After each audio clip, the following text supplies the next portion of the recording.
जानता मैं कौन हूँ? कौन हूँ मैं? तुमने बताया नहीं तो पता कैसे चलेगा कौन है तुम? इंडिया के बड़े बड़े भाई लोग हैं ना, अपन को छोटा छतरी बुलाते हैं। छोटा छतरी, छोटा छतरी। छतरी वालों छे। हाँ। नहीं चाहिए भाई हमको छोटा बड़ा कोई छतरी नहीं चाहिए। बारिश तो है नहीं अभी, छतरी लेके क्या करेगा?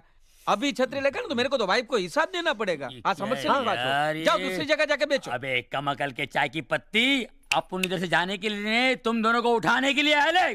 देख भाई ताड़पत्री। एक छोटा छतरी। कौन छोटा छतरी? अरे अपन का नाम है छोटा छतरी। तो उसका क्या? अरे अभी तूने बोला ना ताड़पत्री। मैं क्यों अभी ताड़पत्री बोला? अरे तूने सोचा होगा कि अपन का नाम होगा। क्या तेरा नाम होगा? ताड़पत्री। लेकिन तो अभी बोला ना तेरा नाम छोटा छतरी है। अरे तूने बोला ना ताड़पत्री, तो मैंने भी बोला ताड़पत्री। कोई कुछ भी बोले भाई, तू अपना नाम चेंज मत करो, तू उसको फिक्स ही रख। इधर बाद में बहुत गड़बड़ होता है, तू समझा ना काजू कतरी।